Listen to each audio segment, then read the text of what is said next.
오늘 은혜 받으실 말씀은 히브리서 10장 23절로 25절까지 우리 함께 합독하도록 하겠습니다. 히브리서 10장 23절로 25절까지 다 함께 시작.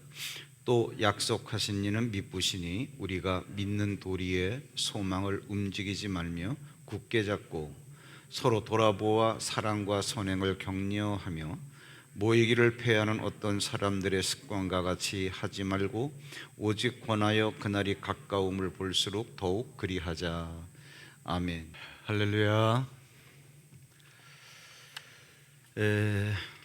북이스라엘에 아합이라고 하는 왕이 있었습니다.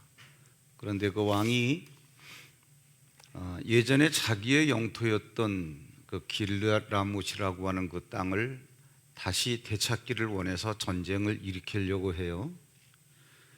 문제는 전쟁을 해서 이길 수 있겠냐 없겠냐, 이제 그것이 관건이겠죠. 왕 주변에는 제사장도 있고 선지자도 있습니다. 그래서 선지자는 하나님의 말씀을 이렇게 대언을 해주는 거예요. 그런데 이 전쟁을 하기 위해서 항상 아합 왕 주변에 있는 400명의 선지자들에게 물어봤습니다. 얘들아, 내가 이 전쟁을 하면 어떻게 되겠니? 그랬더니 이기는 전쟁입니다. 어서 나가서 싸우십시오. 전쟁을 하러 나가려고 하다가 내가 한 명을 빼놨는데 늘상 나한테 별로 좋지 않은 예언만 해주는 미가야라고 하는 선지자 물어봤습니다. 그랬더니 미가야가 뭐라 그러는 거 아니? 이 전쟁은 이길 수 없는 전쟁입니다. 나가지 않는 게 좋습니다. 왕이 기분이 별로 안 좋은 거예요. 400명은 다 내가 나가면 이긴다고 하는데 어째 너는 꼭 네 혼자 그렇게 브레이크를 거냐, 그러한 얘기가 되겠죠. 그래서 이 미가야를 내가 전쟁에 나가서 땅을 되찾아올 때까지 왕궁의 특수 감옥에 가두어라. 그리고 전쟁을 나갔습니다. 그 길이 아합 왕에게는 인생의 마지막 길이 되었어요. 영적인 세계에서도 그렇습니다. 많은 어떠한 그 선지자들이 이런 말을 했다라고 해서 그게 진리가 될 수 없고요. 그래서 성경에서는 참 선지자, 거짓 선지자 이렇게 얘기를 하죠. 거짓 선지자 수만 명이 똑같은 말을 한다 할지라도 그것이 아닌 건 아닌 거예요. 그리스도인들에게 이런 것들을 분별할 수 있는 지혜가 필요한 시대라고 생각을 하는데, 정말 그 미가야 같은 단 한 명이라 할지라도 400명이 이런 말을 하는데 그것이 진리가 아닐 경우에 한 명이 이것이 진리다라고 얘기할 수 있는 선지자, 그러한 선지자가 많이 있었습니다만 오늘 우리가 스가랴라고 하는 선지자를 한번 생각해 볼 때가 아닌가 생각이 돼요. 이 스가랴라고 하는 사람은 선지자이기도 하지만 제사장이기도 해요. 이스라엘 백성들이 바벨론의 포로로 끌려갔을 때 바벨론에서 태어난 사람이고, 바벨론에서 이스라엘 백성들이 해방이 될 때 1차 포로 귀환될 때 스룹바벨이라고 하는 사람들과 함께 이스라엘로 돌아와서 성전 재건하는 것에 대해서 독려했던 그러한 유명한 사람입니다. 그런데 그 스가랴가 써놓은 그 스가랴서를 보면은 9장 3절 4절에 이런 말씀이 나와요. 1페이지 그 첫 번째 말씀인데 이건 스가랴가 써놓은 예언입니다. 두로는 자기를 위하여 요새를 건축하며 은을 티끌같이 금을 거리에 진흙같이 쌓았도다. 주께서 그를 정복하시며 그의 권세를 바다에 쳐 넣으시리니 그가 불에 삼켜질지라. 지금은 그 두로라고 하는 나라를 우리가 걸어서도 갈 수 있습니다만 원래 그 두로라고 하는 나라는 지중해변에 지도를 펴놓고 보면은 이 육지에서 한 700m 떨어진 바다 가운데 있는 지중해 가운데 있는 돌로 된 하나의 섬이에요. 배 대기가 용이하니까 항구 도시로 유명하고, 그러다 보니까는 지중해에서 오가는 모든 배들이 다 거기를 거쳐서 무역을 하기 때문에 무역업으로 돈을 굉장히 많이 번 그러한 나라지요. 그 좋을 때의 두로의 상황에 대해서 뭐라고 얘기했냐? 두로는 자기를 위하여 요새를 건축하며 하나님을 알지 못하는 나라예요. 자기 자신을 위해서 국방을 이렇게 보유했던 나라고, 그다음 은을 티끌같이 금을 거리에 진흙같이 쌓았도다. 은, 금이 이게 뭐 우리나라도 저 남해안에 가면 비금도라고 그러지 않습니까? 비금도 들어보셨어요? 날비자 금금자. 지금은 뭐 그렇지 않습니다만 옛날 소금이 그 진짜 천일염이 귀했을 때 그 천일염을 제조하는 그런 섬이었기 때문에 돈이 날아다닌다, 금이 날아다닌다 그래가지고 비금도라는 거예요. 지금은 돈이 이렇게 많지 않습니다만은 이 두로가 꼭 그러한 비금도와 같았죠. 금보기를 진흙같이 보고 은보기를 티끌같이 보고. 그런데 하나님께서 뭐라 그러시는 거니? 주께서 그를 정복한다는 거예요. 두로가 망한다는 거예요. 근데 여러분, 이게 이런 일이 있을 수 있겠냐, 그러한 얘기예요. 역사 속에서 어떤 일이 있었냐면은 이스라엘을 정복한 그 바벨론의 느부갓네살 왕이 남유다를 멸망시키고 내친김에 완전히 우리가 서진을 하자 그래가지고 두로를 공략하려고 14년 동안이나 그 두로를 공격했는데 결국은 바다 가운데 있는 그 섬을 어떻게 할 수가 없어가지고 결국 14년 만에 퇴각을 했어요. 그리고 나서 250년이 지나서 어떤 일이 있었냐? 바벨론이 망하죠. 거기 우리가 페르시아가 그 바벨론 제국에 세워졌다는 건 다 알고 있어요. 고레스라고 하는 사람이 페르시아를 건국하고, 고레스 다음에 뭐 아닥사스다, 그 다음에 다리오, 이렇게 쭉 왕이 바뀌면서 다리오 3세라고 하는 왕이 있었어요. 이 사람이 다시 내가 서진을 하자, 영토를 확장해야 되겠다 그래가지고 알렉산더하고 붙었는데 결국은 힘에 밀려가지고 퇴각을 해버렸습니다. 도망가는 그러한 다리오 3세를 이 알렉산더라고 하는 사람이 쫓아가지 않고, 내가 굳이 추격할 거 있나? 걔가 도망간 자리까지 내가 이 마케도니아라고 하는 여기 내 나라에부터 시작을 해가지고 터키 지중해, 그래서 저기 지금 페르시아 제국까지 내가 싹 쓸어버릴 거야. 이 계획을 세워가지고 약관 20살의 나이인 이 알렉산더라고 하는 사람이 도시를 하나하나 점령해 나갑니다. 자기 나라 그리스가 되겠죠. 그 마케도니아에서 바다를 건너 지금의 터키를 건너와서 도시를 하나하나 점령해 나가는데, 지중해변에 있는 도시들을 싹 하나하나 점령해 나가다가 결국 두로에까지 온 거예요. 두로가 눈도 깜짝 안 하죠. 옛날에 천하를 호령하던 느부갓네살이 우리나라를 쳐들어왔는데 14년 동안 전쟁을 치르다가 도망을 갔어. 바로 그 얘기가 되는 거예요. 지금의 미국이 아프가니스탄에서 지금 탈레반하고 20년 동안 전쟁을 하다가 퇴각했던 것처럼 안 된다는 얘기예요. 그 알렉산더는 전략을 바꿨습니다.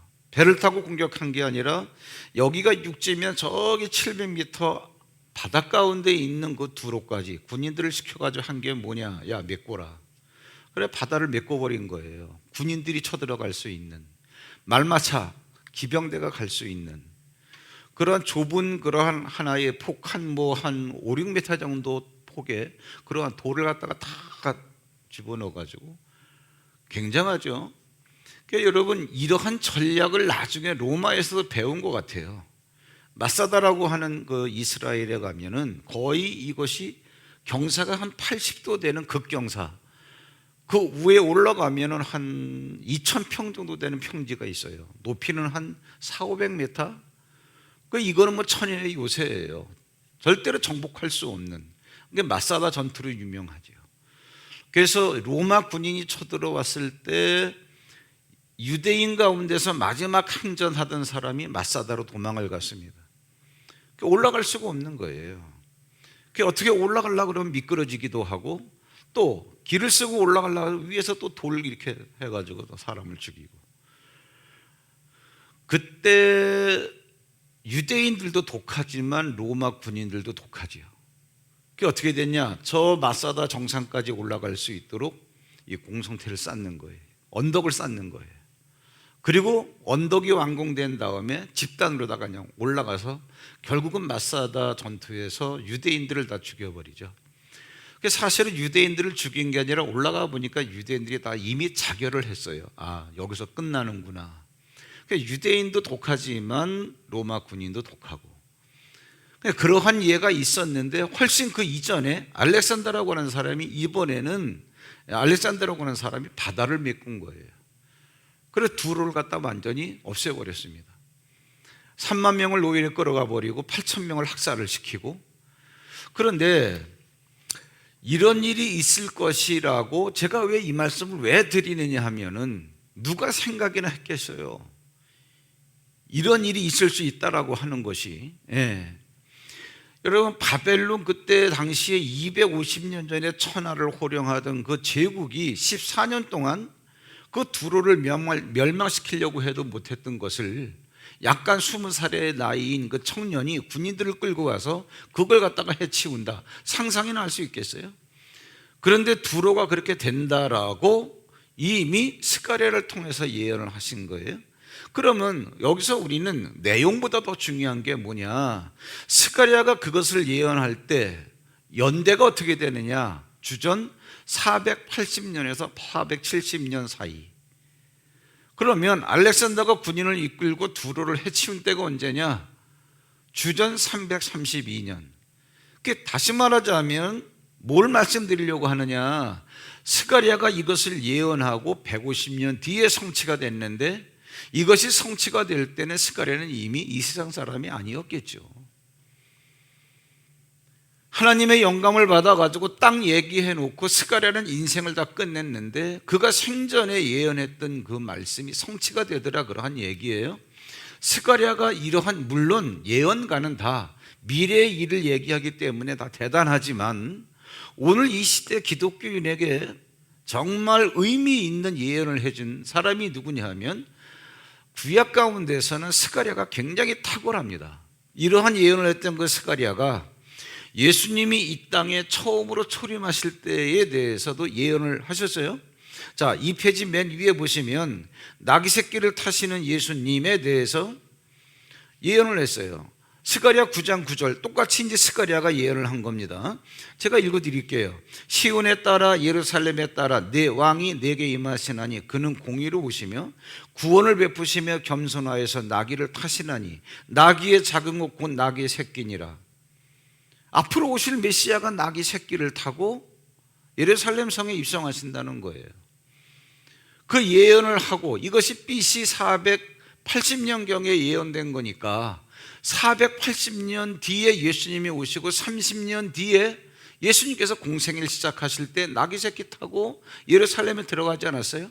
결국은 이 예언을 해놓은 지 510년 뒤에 이 말씀이 그대로 성취가 되는 거예요. 사람들은 하나님께서 말씀해 놓으시면 10년이 지나고 20년이 지나고 내 인생에 대해, 내가 사는 인생에 있어서 성취가 되지 않으면 여기에 대해서 무관심해지기가 일반이에요.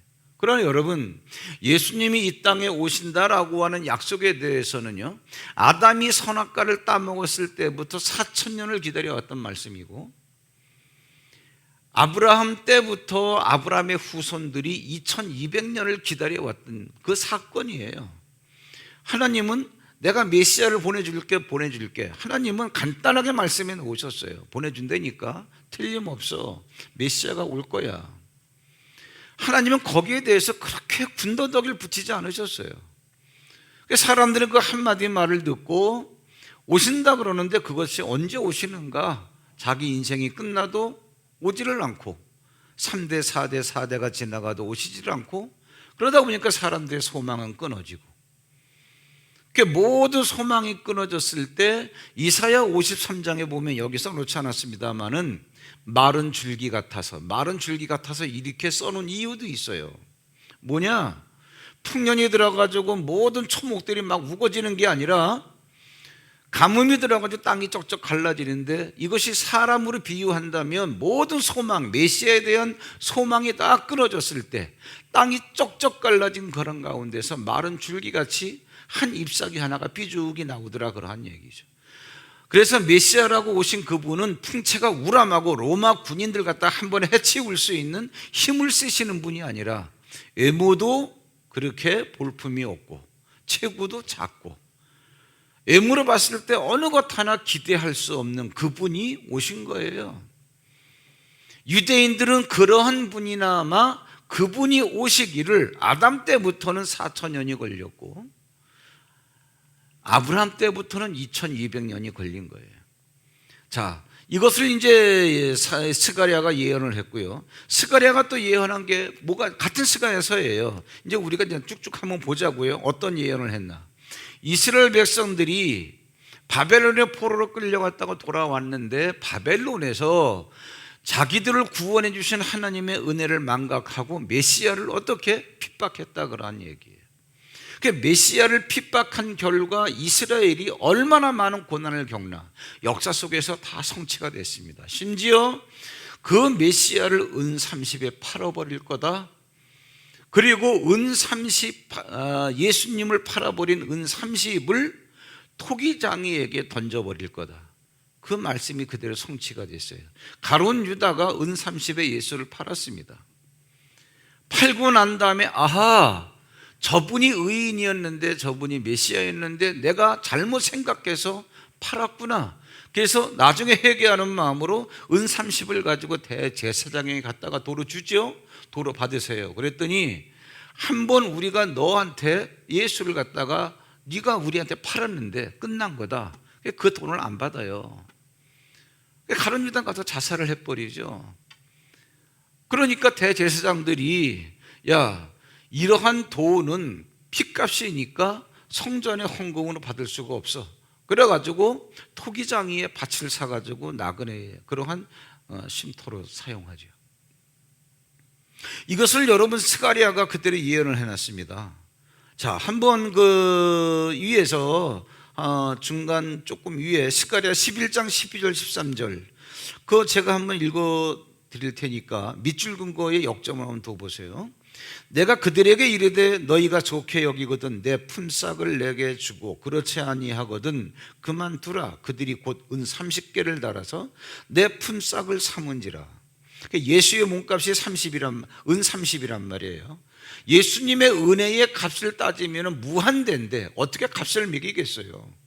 그런데 예수를 받아들이지 않는 이러한 자들이 예수의 품값이 얼마나 될까? 은 30이면 된다 그런 얘기예요.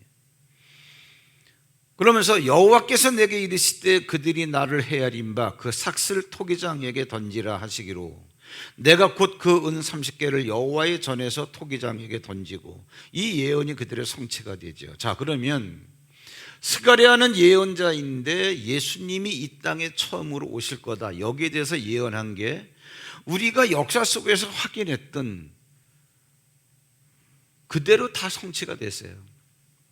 그런데 스가랴는 여기까지만 예언한 게 아니라 예수님께서 지상 강림하실, 그러니까 예수님은 이미 재림하셨죠.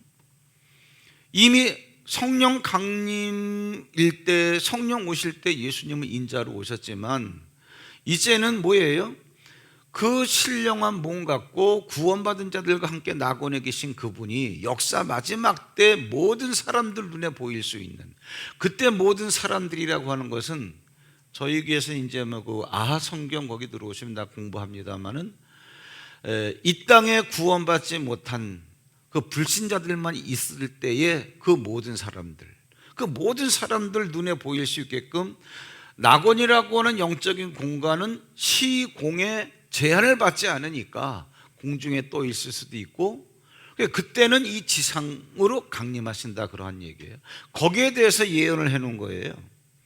자, 그럼 한번 보죠. 무슨 얘기냐면 이제 이 얘기를 듣고 여러분들이 한번 먼저 보세요. 그냥 제가 너무나 이거는 이제 이렇게 부피가 커가지고 설교지에다 담아낼 수 없어서 그냥 이렇게 말로 한번 설명을 드리고 해당되는 데만 읽어드릴게요. 언제 이 세상에 종말이 옵니까? 라고 많은 사람들이 예수님에 대해서 질문을 했어요. 예수님도 종말에 대해서 말씀을 하셨고 누가라고 하는 사람도 종말에 대해서 설명을 했고 바울도 그렇게 써놨고 그 다음에 사도 요한도 요한계시록에서 써놨고 공통점이 있어요. 그게 뭐냐? 이게 지구라고 한다면 지구 한켠에 있는 이스라엘에서 복음이 시작이 돼가지고 이것이 지구를 한 바퀴 삥 돈다. 이걸 예수님께서 뭐라고 말씀하셨는고 하니 천하 모든 민족에게 복음이 전파되리니 그제야 끝이 오리라. 예수님이 이렇게 말씀을 하셨고, 바울은 뭐라고 얘기했는고 하니 이 복음이 이스라엘에서 시작을 해가지고 지구를 한 바퀴 삥 도는 동안에 이스라엘 말고 나머지 이스라엘 애들이 이방이라고 하는 그 이스라엘이 아닌 나라에 있는 모든 사람들 가운데서 구원받아야 될 모든 사람들, 이거를 이방인의 충만한 수, 이렇게 얘기합니다.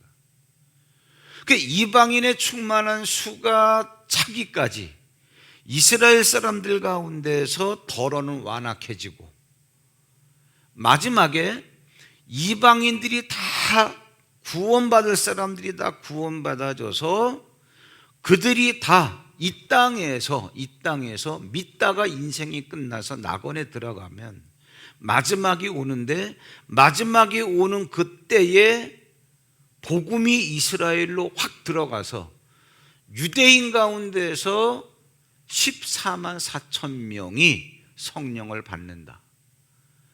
그래, 유대인 가운데서 14만 4천 명이 성령 받을 때는 이미 유대인이 아닌, 즉 이스라엘에서 나간 복음이 이방 나라 전 세계 지구를 한 바퀴 삥 도는 동안에 착겨진 이방인들은 이미 낙원에 들어가 있다. 그리고 유대인 가운데서 예수를 팔아넘긴, 예수를 믿지 않는 그러한 사람들, 완악한 사람도 있겠지만 유대인 가운데서 14만 4천 명은 우리가 핍박했던 예수가 바로 메시아구나 라고 하는 사실이 깨달아져서 그들이 성령을 받게 된다. 그들은 이 땅에서 성령을 받게 된다. 예수가 지상 강림하실 때. 그러면 우리가 가만히 얘기를 듣고 보니까 예수님께서 지상 강림하실 때에 이미 이방인 가운데서 구원받은 사람들은 어떻게 되는 거예요? 예수님과 함께 다 낙원에 이미 들어가 있겠죠. 그래서 낙원에 들어가 있는 이방인들을 데리고 예수님께서 이 땅에 지상 강림하신다는 거예요. 이 땅에 지상 강림하실 때 유대인 가운데서 14만 4천 명이 성령을 받을 것이고, 그 예수님은 이 땅에 왜 지상 강림하시느냐? 이게 여러분 이단들이 18번으로 쓰는 타이틀이 이거예요. 백보자 심판이라고 하는 거. 오히려 백보자 심판, 우리 교회에서는 그 설교 때도 좀 했긴 했고 아예 오면은 뭐 자세히 설명을 드리는데, 아마겟돈 전쟁이니 오늘도 이제 타이틀은 다 여기다 써놨어요. 근데 오히려 정통교단에서는 이런 얘기를 해줘도 들어보지도 못했고 별로 관심도 없고, 이단이라고 하는 간판 달고 하는 활동하는 데 가면은 우리가 읽는 그런 성경 책 갖고도요, 성경책에 나오는 거니까 구석구석에 있는 듣도 보도 못한 이야기가 오히려 그들에게 18번이 돼 있어요. 백보자 심판이니 뭐 지금 말씀드린 14만 4천 명이니 뭐 아마겟돈 전쟁이니. 그래서 여러분, 이단하고 신앙에 대해서 토론을 하려고 하면 이러한 용어 정도는 알고 계셔야 서로 소통이 돼요. 걔들이 맞든 틀리든 간에 뭐가 맞았어요, 뭐가 틀렸어요, 이 정도 얘기하려면 이걸 알고서 말씀하셔야 돼요. 근데 우리는 이 단어도 모르는 경우가 굉장히 많아요. 근데 이러한 내용에 대해서 스가랴가 이미 예언을 해놨다는 거예요. 재림하실 때 되어질 일에 대해서. 자, 그러면 한번 여러분 보세요. 그 2페이지 그 아랫부분에 보시면 예수님께서 지상강림 직전에 유대인 14만 4천 명에 대해서 보호해 주신다. 그러니까 유대인 가운데서 14만 4천 명이 예수님이 이 땅에 쭉 내려오시는데 14만 4천 명을 성령 받는다, 그런 얘기죠. 스가랴 14장 2절 4절 한번 제가 읽어드릴게요. 내가 이방 나라들을 모아 예루살렘과 싸우게 하리니 성읍 백성인 절반이나 사로잡혀 가려니와.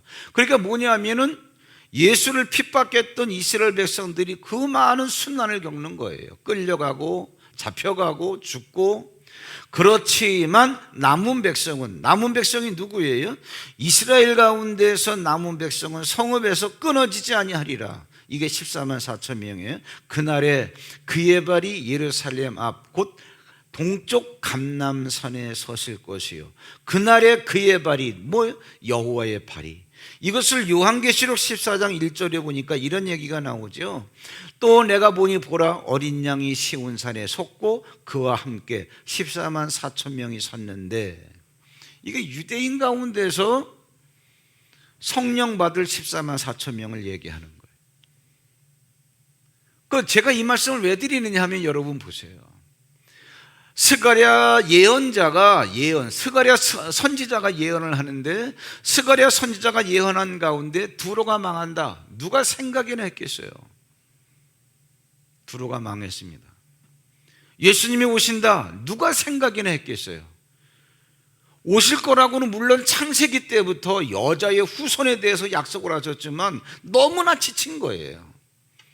어떻게 4,000년을 기다려도 오시지 않는데 벌써 3,500년을 기다려온 거예요. 스가랴 때를 기준으로 한다면. 오신다라고는 메시아가 3,500년을 기다려도 안 오는데, 아담 때부터 기다렸다라고 한다면. 그런데 오셨어요. 그 예수님께서 오셨는데 메시아를 이스라엘 백성들이 은혜를 망각하고 은 30에 팔아버릴 거야. 누가 그럴 거라고 누가 생각해냈겠어요? 여러분, 유대인들이 그 메시아를 학수고대하는 메시아가 오셨는데 은 30에 팔아버리겠어요? 그런데 팔았어요. 그러면 이러한 예언을 했던 스가랴가 하는 예수님의 지상강림에 대해서 하는 얘기가, 제가 오늘 그 말씀을 드리려고 하는 거예요. 성취가 될까 안 될까? 이건 여러분의 이성으로 한번 판단을 한번 해보세요. 한번 여러분을 이제 그냥 제가 쉽게 할게요. 그 다음에 이제 스가랴가 예수님 지상강림 직전에 있을 여러 가지 일들에 대해서 예언을 했는데, 3페이지 맨 위에 보시면 마지막 날에 지구와 우주에 있을 재앙과 성도들에게 있을 구원. 무슨 얘기냐? 스가랴 14장 6절에 예언했습니다. 그날에는 빛이 없겠고 광명한 것들이 떠날 것이라. 뭐냐? 태양이 없어. 빛은 태양에서 나오는 거 아니에요? 빛이 없겠고 광명한 게 뭐예요? 해와 달과 뭐 이런 것들이죠. 베드로후서 3장 12절 13절에 뭐라 그랬습니까? 하나님께서 스가랴를 통해서 예언하게 해주신 내용을 또 마지막 때 베드로에 대해서, 베드로 입을 통해서도 예언하게 해주신 거예요. 그날에는 하늘이 불에 타서 풀어지고 물질이 뜨거운 물에 녹아지려니와. 이 물질이라는 게 뭐냐 하면은 지구를 말하는 거예요. 성경이 여러 가지로 번역이 되는데, 어떤 성경에는 the element를 뭐라 해요? 지구로 번역을 해놨어요. 그래서 지구가 뜨거운 물에 녹아지려니와. 여러분, 우리가 온천, 이게 왜 나오는 거 다 아시잖아요. 밑에서 용암이 끓고 있는 거예요. 그게 푹 터지면 뭐예요? 이것이 지구가 뜨거운 물에 풀어서 녹아지는 거예요. 그 다음에 여러분, 이게 그냥 한번 언제 기회가 되면 아하에 들어오시면 자세하게 설명을 하고요. 또 이제 제가 예배 시간에 한 토막 잘라서 설교할 기회가 되면 하도록 할게요.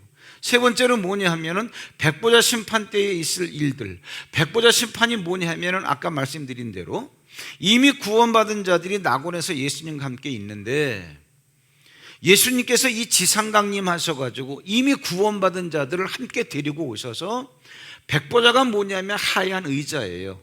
요한계시록에는 크고 흰 보자 이렇게 나와 있습니다. 근데 이걸 갖다 줄여서 그냥 표현하려고 백보자, 힐백자 써가지고 백보자 심판. 크고 흰 의자에 앉아서 예수님께서 불신자들을 대상으로 해서 심판하는 거예요. 그거를 스가랴가 예언했더라 그러니. 스가랴가 큰 3번 첫 번째 말씀, 스가랴 14장 7절에 여호와께서 아시는 한 날이 있으리니. 참 재밌잖아요. 그런데 유튜브 제가 시간이 없어서 듣지는 못했는데, 시대가 자꾸 흉흉하니까 코로나19 상황에서, 코로나와 어떻게 돼가 타이틀이 그래요. 코로나19 상황에서 내년 주님께서 우리가 휴거된다라고 하는 큰 비밀이 있다고. 보니까 굉장히 깔끔하고 점잖으신 분인데, 장로교 목사님인데 이런 얘기들을 많이 해요. 그런데 여러분, 무슨 배짱으로 그런 말을 하는지 모르겠어요. 지금 우리도 선지자인데 왜 선지자라고 그럽니까? 하나님의 말씀을 미리 알고 있으니까. 그럼 우리가 알고 있는 하나님의 말씀은 뭐에 근거하는 거예요? 성경에 근거하는 거죠. 성경을 자세히 연구하면, 베드로 후서도 보면 뭐라 그랬습니까? 성경을 자세히 연구했다는 거예요. 우리에게 말씀을 전해주는 사람들이. 그래서 스가랴서만 읽어보더라도 여호와께서 하시는 한 날이 있는데, 이 날에 대해서는 뭐예요? 예수님도 말씀하셨어요. 나도 모르고 아들도 모르고 천사도 모르고 오직 아버지만 아신다. 그 아버지만 아시는 한 날이 있는데, 그것을 내년이라고 누가 그렇게 얘기할 수 있는 거예요? 이처럼 시대가 분유하다는 거예요. 이처럼. 자, 여호와께서 하시는 한 날이 있으니 낮도 아니고 밤도 아니고. 이게 무슨 얘기냐면, 낮도 아니고 밤도 아니라 어두워질 때에 빛이 있으리로다. 해석이 되나요? 이게 무슨 얘기냐면, 해가 떠나가고 지구가 뜨거운 불에 풀어 녹아지, 그 하늘이 큰 소리로 떠나가니까는 태양도 없어질 거 아니겠습니까? 그러니까 태양이 있어야 뜨면은 낮이고 지면은 밤이고, 그런데 이것 자체가, 발광체 자체가 없어지니까 낮도 아니고 밤도 아니야. 그런데 어두워질 때에, 이게 뭘까요? 영적으로 어두워질 때에 빛이 있으리로다. 이 빛은 뭐죠? 영적인 빛. 영적인 빛이 있는 곳이 어디예요? 낙원이죠. 백보자 심판에 의해서 멸망될 공간에 있는 불신자들이 있는 그 영역은 뭐예요? 자연빛이 비치는 낮과 밤이 아니고 영적으로 어두워진 그곳에 예수 그리스도께서 뭐예요? 빛 가운데 있는, 낙원에 있는 그 환경을 갖고 지상 강림하신다는 얘기예요. 보세요. 마태복음 24장 36절에 밑줄만 제가 읽어드릴게요. 그날과 그때는 아무도 모르나니 오직 아버지만 아시느니라. 그리고 데살로니가전서 4장 14절에 뭐라 그랬습니까? 예수 안에서 자는 자들도. 예수 안에서 자는 자들이 뭡니까? 예수님 믿다가 인생이 끝난 사람들, 세상 말로 죽었다라고 하는 사람들, 신자들. 그 사람들은 죽은 걸로 끝나는 게 아니라 뭐예요? 낙원에 예수와 함께 계신데 하나님이 예수와 함께 데리고 오시리라, 이 얘기하는 거예요. 이걸 스가랴가 얘기해 놓은 거예요. 스가랴가. 아마겟돈 전쟁 말 나온 김에 그냥 간단하게 해드릴게요. 아마겟돈 전쟁. 시간이 쭉 흘러가다가 역사적 종말이 올 때는 아마겟돈 전쟁이라고 하는 게 있는데, 아마겟돈 전쟁은 대략 이런 식으로 전개가 되는 겁니다. 뭐냐? 기본적으로, 자, 그 아프가니스탄에서 탈레반이 카불 공항에 자살 폭탄 해가지고 170명이 죽었죠. 1300명이 부상을 당하고, 그 죽은 170명 가운데 미군이 13명이 포함되어 있어요.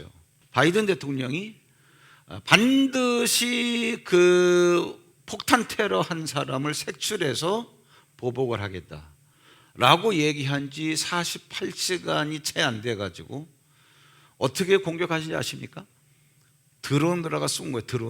드론을 띄워가지고 무인 비행기를 띄워가지고, 그게 굉장하죠. 여러분, 사람 머리, 앞으로는 전쟁 그런 식으로 하는 거 아니에요. 총 들고 싸우는 거 아니에요. 그래서 카불 공항에 그 자살 폭탄 테러를 주도한 그 사람이 타고 가는 그 차에 정확하게 발사를 해가지고 2명을 죽였어요. 앞으로도 계속 보복을 할 거라는 걸 지금 예시하고 있죠. 그래서 탈레반은 수준이 거기까지 못 가니까 얘들은 총 들고 지네 나라에서만 지금 뭐 웅성웅성거리지. 이거 사람들 타고 있자는 그러한 무인기가 와가지고 쏴버리는데, 그 지금 여러분 우리나라 군사력들에게 무시 못합니다. 북한하고 전쟁하면은 옛날에 6.25처럼 총 들고 나가서 싸우는 거 아니에요. 앉아가지고 게임하듯이. 지금 우리나라 군사력이 이 정도로 와 있어요. 제가 이 말씀을 왜 드리느냐 하면 사람의 머리를 발달이 돼가지고 사람의 머리를 활용을 해도 전쟁은 이렇게 치러지고 있어요. 아마겟돈 전쟁에 대해서 여러분 눈을 뜨시라는 거예요. 그러니까 지금 여러분 보세요. 지금 자꾸 지구촌이라는 말을 하면서 지구촌이 뭐냐면 이 지구를 하나의 촌락으로 만들어 버리는 거예요. 왜? 이 IT가 발달되면서 소통이 빨라지다 보니까, 인터넷이 발달되다 보니까 어디에서 누가 무슨 말을 했다, 누가 어떻다 그러면은 금방금방 다 알잖아요.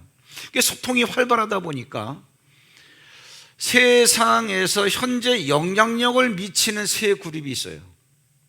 그게 뭐냐? 본래 거짓말을 갖고서 일하는 자. 그러니까 거짓사비가 누구예요? 마귀죠. 그 마귀를 영적으로 은유하면 뭐예요? 영적으로 은유하면은 용이라고 그래요. 용의 입에서 나오는 말이 있어요. 저는 그 일론 머스크가 뭐 그런 사람이라고는 뭐 얘기하는 게 아니고 이해시켜 드리기 위해서.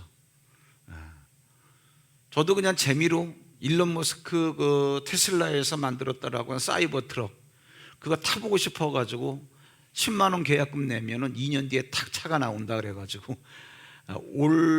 내년 한 6월경에 받아볼 수 있는 차인데 10만 원 주고 예약을 했다가 해약을 해버렸어요. 하도 거짓말을 잘 치는 게 기분이 안 좋아가지고 아들한테 도지코인 사줬어요. 그래가지고 도지코인이 30분 만에 뭐 3,000배를 뛰게 만들었다가 쭉 팔아버리고, 뭐 비트코인 뭐 우리 테슬라 사게 할 거예요. 비트코인이 쫙 오른 다음에 팔아버리고, 비트코인 그냥 공해가 너무 많아가지고 우리 안 사기로 했습니다.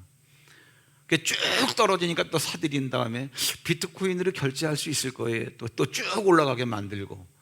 그러니까 여러분, 세계 지도자급 정도 되면, 경제계 지도자급이 되면 인격도 갖춰야 되는데 돈이라면, 경제계에서 그러면 짐승은 뭐냐 하면 그러한 사탄의 영향력을 받아서 정권을 잡은 자를 말하는. 그 다음에 뭐예요? 거짓 선지자는 뭐죠? 뭐 지금 다 알다시피 이단 교주들을 말하는 거죠. 영향력이 많잖아요. 어떤 사람들은 영적인 분별력이 작으니까 그래요. 이단들은 사람들이 그렇게 많은데 어떻게 정통에서는 그래? 여러분, 그건 당연한 겁니다. 제가 합리화하려고 하는 게 아니라, 물론 우리는 선교와 전도를 땅끝까지 해야 되겠지만 아셔야 되는 게, 요한계시록 20장에 보면은 멸망록이 굉장히 많아요. 책들이라고 나왔어요. 구원받을 사람들의 이름은 그렇게 많지 않습니다. 한 권의 책이에요. 생명록. 갈수록 이건 더 심화될 거예요. 여러분, 그럼 아마겟돈 전쟁은 뭐냐 하면은, 이제 갈수록 이제 인지도가 높아지니까 그러한 뭐예요? 용의 입에서, 그 다음에 짐승의 입에서, 거짓 선지자의 입에서 나오는 거짓말을 갖고 사람들을 끌고 가는 거예요. 용의 입, 짐승의 입, 거짓 선지자의 입이 거짓말을 갖고, 왜? 귀신의 영이라고 나왔거든요. 귀신의 영이 뭐냐? 거짓말하는 영. 이 각 세상의 그러한 임금들을 속여요. 그 세상의 왕들을 속이니까 왕의 통솔을 받는 자들이 누구예요? 백성들이죠. 그럼 왕은 뭐예요? 왕은 용과 짐승과 거짓 선지자 입에서 나오는 말에 현혹이 돼가지고 자기 나라를 통치하니까 백성들이 거기에 끌려가는 거예요. 그들이 다 뭐냐? 용이고 짐승이고 거짓 선지자, 다 그리스도를 갖다 대적하는 거 아니겠어요? 그러면 아마겟돈 전쟁은 뭐냐 하면은 성도들이 나가서 싸우는 게 아니라 실제적으로 물리적 싸움은 물리적 싸움인데, 예수 그리스도와 예수 그리스도를 대적하는 사람들, 불신자들의 싸움이에요. 한 방에 끝내버립니다. 제가 드론을 얘기한 게 바로 그 얘기예요. 사람의 지혜를 갖고도 사람이 없는 전쟁을 하는데, 하나님께서 하시는 전쟁, 이걸 스가랴가 예언을 해놨어요. 그냥 이 정도가 되면 여러분들 이제 이해가 되실 것 같은데, 맨 아래 아마겟돈 전쟁 보겠습니다. 스가랴 14장 12절로 13절 한번 읽어드릴게요. 밑줄만. 예루살렘을 친 모든 백성에게, 그 뭐예요? 하나님의 백성들을 괴롭힌 불신자들에게 여호와께서 내리실 재앙, 하나님께서 예수 그리스도와 우리 지금 기독교인들도 많은 핍박을 받고 있잖아요. 신앙 때문에. 예. 이런 불신자들과 예수 그리스도와의 전쟁이란 말이에요. 그러면 전쟁이 뭐 총 들고 하는 게 아니라 아마겟돈 전쟁은 하나님이 재앙을 내리고 끝내버리는 거예요. 뭐냐? 이러하니 곧 섰을 때에 그들의 살이 썩으며. 그 여러분, 살이 썩는 건 사람이 죽어야 썩는 거 아니겠습니까? 섰을 때 이게 뭐냐면 서 있는 삶의 현장에서 생활하다가 갑자기 살이 썩고, 제가 그 길어서 그냥 밑줄을 안 그어놨는데 뭐예요? 그들의 눈동자가 눈구멍 속에서 썩으며 서 있는 상태에서 썩어버리는 거예요. 바로 이게 아마겟돈 전쟁이에요. 그들의 혀가 입속에서 썩을 것이요 그날에 여호와께서 그들을 크게 요란하게 하시리니, 그들 뭐라 했어요? 피차 손으로 붙잡으며 피차 손을 들어 칠 것이며 저들끼리 치고받고 해서 죽이는 거예요. 그 눈에 보이는 공격자는 없어요. 탈레반 중에서 여러분 카불 공항에서 자살 폭탄 테러 그걸 갖다가 지령한 사람을 이번 2명 죽였잖아요. 2명 죽인 사람은 안 보이는 거예요. 어디에? 미국 본부에 있어요. 미국 본부에서 그러더라고요. 원격 조정으로 보복할 일은 앞으로도 있을 거다. 아프가니스탄에 안 갑니다. 재밌죠? 스가랴가 하는 얘기예요. 분명히 살이 썩고 죽는 사람은 있는데 왜 그러냐? 살 썩는 건 재앙이고 죽는 건 뭐 쥐들끼리 치고받고 해서 죽는 거예요. 이게 뭐냐? 아마겟돈 전쟁인데, 아마겟돈 전쟁이라고 하는 건 이제 요한계시록에 나오는 용어예요. 내용은 똑같아요. 요한계시록 16장 13절 16절에 보시면 밑줄만 읽어드릴게요. 용의 입과 짐승의 입과 거짓 선지자의 입, 이게 뭐냐? 귀신의 영인데 전능하신 이의 큰 날에 있을 전쟁을 위해서 이들이 세상 왕을 다 현혹해가지고 왕의 말을 듣고 백성들이 따라가더라는 얘기예요. 이 시대의 기독교인들이 지혜를 가져야 돼요. 정부에 대해서 우리가 지침은 따르지만 말까지 들어서는 안 돼요. 그 행동을 하지 말란 게 아니라 이 말이 맞다라고, 그것이 맞는 말이라고까지 판단해서는 안 된다는 얘기예요. 정말 기도 많이 하셔야 됩니다. 자, 우리 마지막으로 결론을 내리겠습니다. 성도들은 그러면 그날이 가까울수록 어떻게 해야 되겠는가? 이제 우리가 잘 보세요. 저희 교회에서는 설교 때 몇 번 말씀을 드리는데 잘 모르시는 분도 있을 것 같은데, 성경에서는요, 하나님의 시간대로는 7날밖에 없어요. 첫째, 둘째, 셋째, 다섯, 여섯, 7날밖에. 첫째 날 빛이 있어라, 둘째 날 궁창이 있어라, 그 다음에 마지막 7째 날이 마지막 날이에요. 그러니까 하나님 쪽에서 마지막 한 날이라고 하는 7째 날 속에 예수님이 오셔서 성령이 오신 때부터 7째 날은 시작이 됐는데 지금 2000년이 계속되고 있는 거예요. 2000년 이거 아무것도 아니에요. 우리가 볼 때 긴 거지 하나님 쪽에서 볼 때는 이것이 마지막 날 한 날, 그 가운데서 우리가 느끼는 그날, 그게 바로 마지막 여호와의 크고 두려운 날이에요. 자, 그러면 예수님이 이 땅에 초림하신 날도 마지막 날이고, 역사가 끝나는 예수님 지상 강림하는 날도 마지막 날이에요.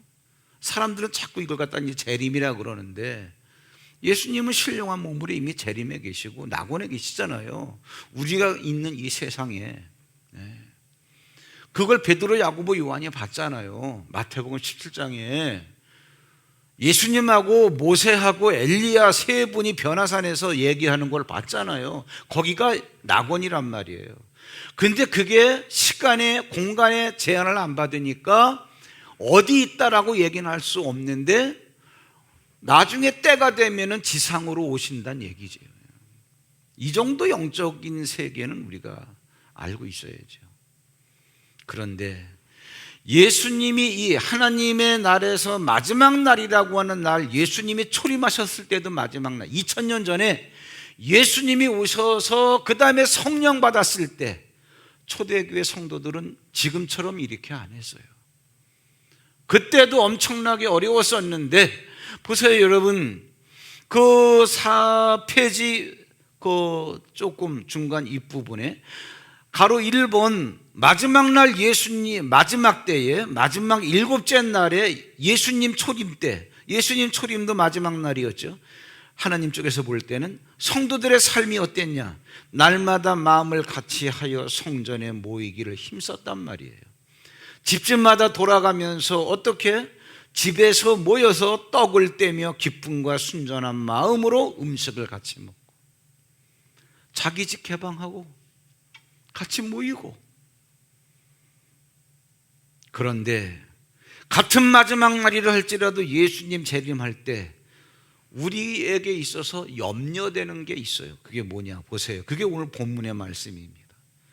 히브리서 10장 23절 25절 보세요. 또 약속하신 이는 믿으시니, 정말 우리에게 말씀을 주신 하나님은 믿을만 하시니, 스가랴에게 그런 예언을 하게 하셨고 예언한 대로 다 모든 것들을 성취하게 하신 하나님은 믿을 만한 분인데, 우리가 믿는 도리의 소망을 움직이지 말며 굳게 잡고 서로 돌아보아 사랑과 선행을 격려하며. 여러분, 서로 돌아보고 사랑과 선행을 격려하려면 모여야 될 거 아니겠어요? 그런데 그렇게 하기 위해서 모이기를 패하는 어떤 사람들의 습관과 같이 하지 말고 오직 권하여 그날이 가까움을 볼수록 더욱 그리하자. 뭐예요? 마지막 날이 가까움을 볼수록 더욱더 모이기에 힘쓰자, 그러한 얘기예요. 그런데 그때 당대에만, 이 히브리서를 쓸 때만 하더라도 2000년 전에만 하더라도 모이기를 어떻게 폐하고자 하는 사람들이 있었다는 얘기죠. 그게 누구냐? 누가 그러한 사람들이었을까? 제가 한번 세 가지를 추려봤어요. 누가 모이기를 폐하고자 했던 자들은 누구일까? 모이기를 폐하고자 했던 자들은 누구일까? 교회보다는 유대인들이 해당에 모이고자 했던 자들, 유대인들의 해당에 모이고자 했던 자들. 여러분, 지금 여러분 성경 보면은 이게 지금 잘못 번역됐는데, 사도행전 6장 5절에 보시면 유대교에 입교한 안디옥 사람 니골라 이렇게 나와요. 이게 무슨 얘기냐면, 니골라라는 사람이 7 집사 중에 한 명으로 선택을 받았어요. 그 기독교인이야. 근데 맨날 우리처럼 와가지고 예배만 드리고, 아유, 성령이 당신 안에 계시니까 가서 충성하고 봉사하고. 성령이 내 안에 있어? 아, 당신 죄 용서 받았다니까. 구원 받았어. 아, 나 구원 받았어? 죄 용서 받았어? 근데 어떻게 알아? 아니, 말씀이 그러니까. 아들 예수를 주셨잖아. 아멘.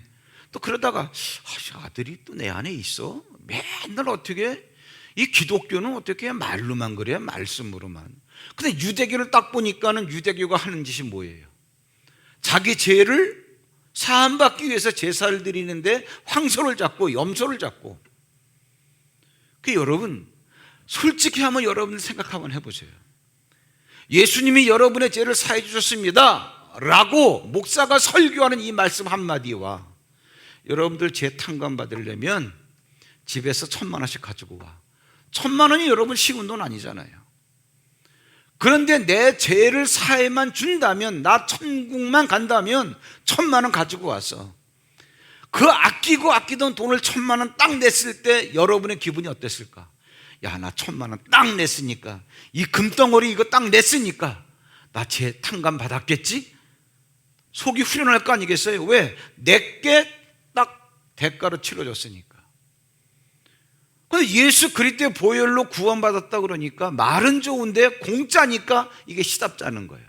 유대교를 보니까 맨날 얘들은 자기네 집에서 염소를 끌고 오고 황소를 끌고 오고 자기가 그렇게 아끼는 재산의 일부에 그 황소 피를 흘려서 제사함 받았다 그러니까 확실한 거 아니겠어요? 왜? 자기 손에 피 묻히고 야 내가 내 황소를 잡았어, 야 그러니까 나 진짜 구원받았지? 왜? 내가 잡았거든. 그래서 니골라라고 하는 사람이 7집사로 택함 받았다가 유대교로 넘어간 거예요. 이게 바로 뭐냐면 안디옥 사람 니골라가 누구예요? 유대교에 입교한 안디옥 사람 니골라. 이 사람이 나중에 계시록에 가면 니골라 당을 만들어요. 왜 모이기를 폐하려고 할까? 보이는 거에 집중하다 보면, 들리는 말에 집중하다 보면, 야 코로나 시대에는 예배 안 드려도 된대, 비대면으로 예배 드리면 된대. 그 다음에 영지주의를 신봉하는 자들, 이게 당대에 당시 교회에서는 뭐예요? 당시에는 뭐예요? 교회에서는 더 이상 배울 게 없어 라고 생각하는 뭐예요? 지적 교만에 빠진 자들이에요. 우리는 영적으로 다 알 거 다 알았어. 그 다음에 어떤 자들이 모이기를 피하고자 했을까? 박해를 두려워하는 자들. 그때 박해는 어떤 박해일까요? 이방의 권력자들, 로마의 그러한 권력, 또는 뭐예요? 유대교인들. 왜? 원래 이스라엘의 그러한 기본적인 터가 유대인들이었으니까. 여러분, 이 시대에 우리에게 박해를 주는 게 뭐예요? 지금 내놓고 하진 않지만 뭐 정부가 박해하는 거 아니겠어요? 왜? 뭐 시내버스는 빡빡하게 타도 괜찮고, 전철 그렇게 타도 괜찮고, 교회는 모이면 안 되고.